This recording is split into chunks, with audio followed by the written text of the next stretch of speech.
ሆያ ሆዬ በዓል አፍቃሪ እንደሆንክ ስትናገር ነበርና የተለየ ምክንያት ይኖር ይሆን ብሏልና እሱ እናንሳና ወደ ሁለተኛው ጥያቄ እንለፍ። ሆያ ሆዬ ብዙ ልጆች ይወዱታል። ያው አዲስ አበባ የሚኖር ወይም ደግሞ ይሄ ባህል የሚያከበርበት አካባቢ ያለ ሰው ይወደዋል ሆያ ሆዬ። ለኔ ሆያ ሆዬ አያቴ ግጥም የምታስጠናኝ ትንሽ አንድ 15 ወይ 20 ቀን ሲቀረው አንዳንድ ግጥሞች ትለኛለች። ለሆያ ሆዬ ይዘጋጅልህ ነበር ትልልኛለች። እሷ በቃ እሷ የምትለው ዝና ወዳዴ ሆዬ ዝና ወዳዴ ሆ ለዝና ብሎ ሆዬ ያጎበድዳል እንኳን አንድ ብር ሆዬ ሺህ ብር ይሰጣል። አሁን ይሄ በእኛ ሰፈር ማንም ሰው የማያውቀው ግጥም ነው። የኔ አያት ብቻ ነች የምታውቀው።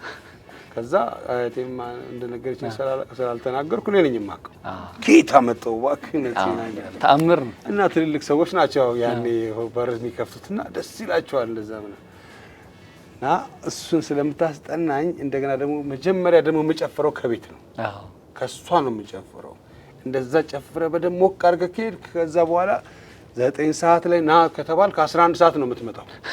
ሩቅ ነው የምትሄደው። ቶሎ እኛ ቤት ትጨፍራለህ። ከዛ ማራቅ አለብህ አካባቢን እና ልትባል ትችላለህ። ድንገት እዚህ ሌላ ሰፈር መጥቶ ሆያ ሆዬ ሊጨፍሩ የሆኑ ጋጠ ወጥ የሆኑ ሰዎች ልጆች ምናምን ከበጠበጡ እንዴ ይመለሱ የኛም ነው የሚባለው።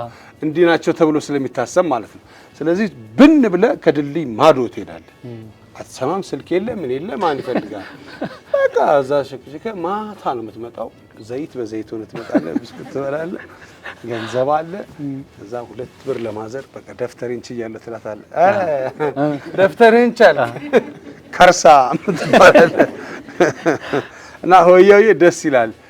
ደግሞ አውራጅ ነበርኩኝና ያም እንትን ስለሚሆን ነውና ደስ ይላል። ከኔ ከአበባ ስዕል መሸጡ ሆያ ሆዬ ደስ ይለኛል።